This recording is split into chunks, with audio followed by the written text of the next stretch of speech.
Hi friends, welcome back to our channel. ఈరోజు మనం చేయబోయే రెసిపీ వెజిటేబుల్ బిర్యానీ. వెజిటేబుల్ బిర్యానీకి ముందుగా మనం 2 గ్లాసుల బాస్మతి రైస్ తీసుకుందాం.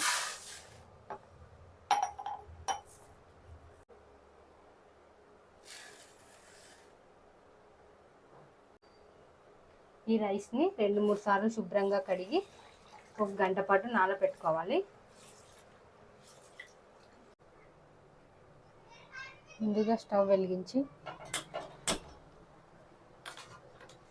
బాండి పెట్టుకోవాలి. బాండి కొద్దిగా హీట్ అయ్యాక 1 కప్పు ఆయిల్ వేసుకుందాం.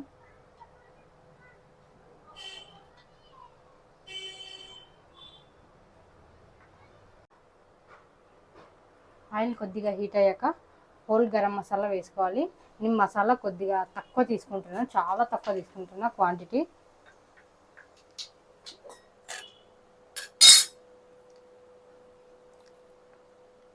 ఇప్పుడు ఆనియన్స్ 1 కప్పు ఆనియన్స్ తీసుకోవాలి. ఆనియన్ ఒక పెద్ద సైజ్ తీసుకోండి, సరిపోతుంది.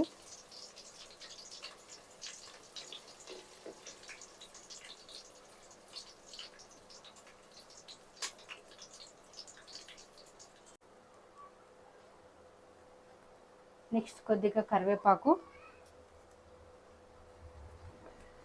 నెక్స్ట్ 4 పచ్చిమిరపకాయలు తీసుకున్నాను. మీరు మీ క్వాంటిటీకి తగ్గట్టు తీసుకోండి.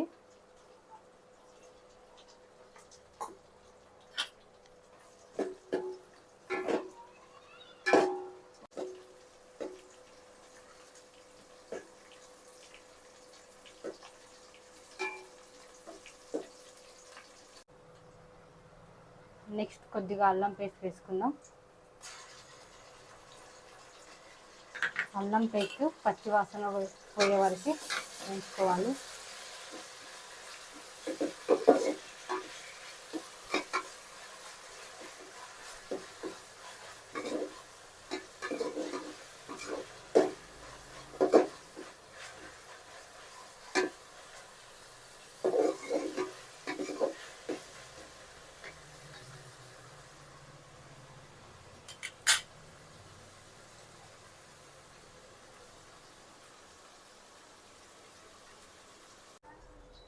నెక్స్ట్ నేను కూరగాయలు వేసుకుంటున్నాను.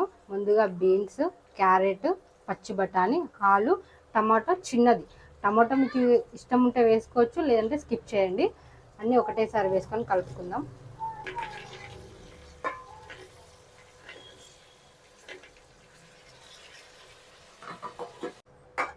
మీడియం ఫ్లేమ్లో వీటిని బాగా మగ్గనివ్వాలి.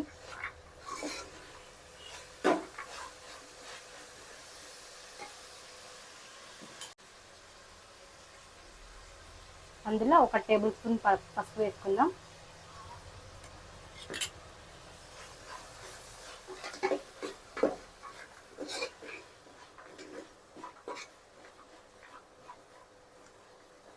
ఇవన్నీ ఒక 10 మినిట్స్ అయినా బాగా మగ్గాలి.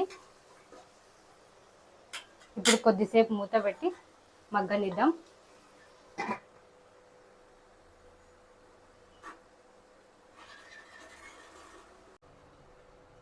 నెక్స్ట్ మనం స్టవ్ వెలిగించి వెజిటేబుల్కి కావాల్సిన 1 లీటర్ దాకా వాటర్ని వేడి చేసుకుందాం.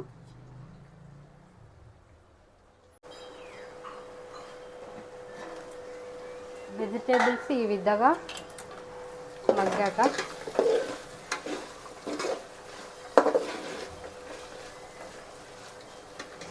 వీటిలో మనం కొద్దిగా ధనియా పౌడర్,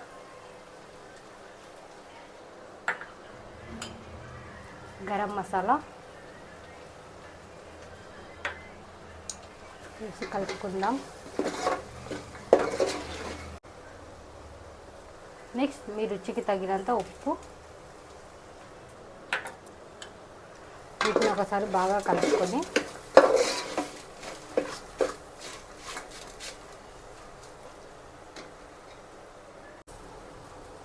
ఇప్పుడు మనం గంట కంటే ముందు నానబెట్టుకున్న బాస్మతి రైస్ని వేసుకుందాం.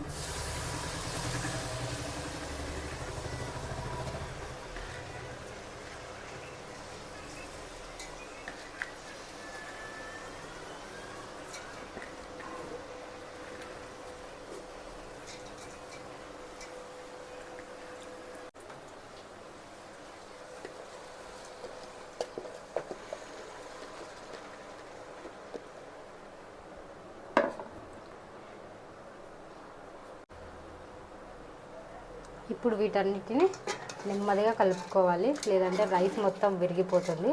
అలా కాకుండా ఈ విధంగా నెమ్మదిగా కలుపుకోండి.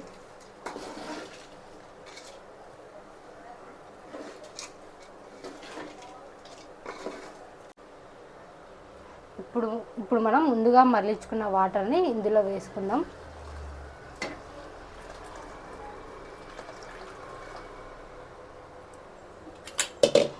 వీటన్నిటిని ఒకసారి నెమ్మదిగా కలిపి మీడియం ఫ్లేమ్లో పెట్టి ఇది మొత్తం ఉడికేదాకా చూసుకుందాం.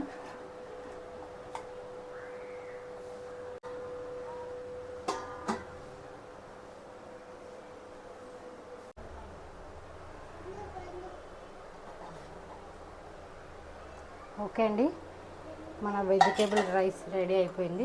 చూశారు కదండి ఎంత బాగైందో. నీరంతా ఇంకిపోయింది, ఇట్లా మంచిగా అయింది. ఇట్లా నెమ్మదిగా ఒకసారి కలిపేసుకుంటే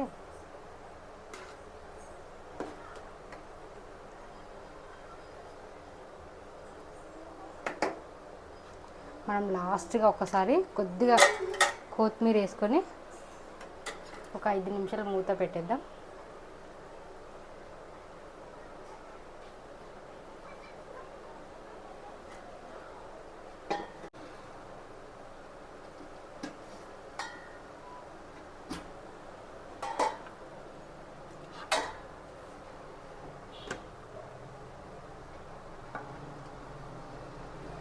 చూడండి ఎంత బాగా వచ్చిందో.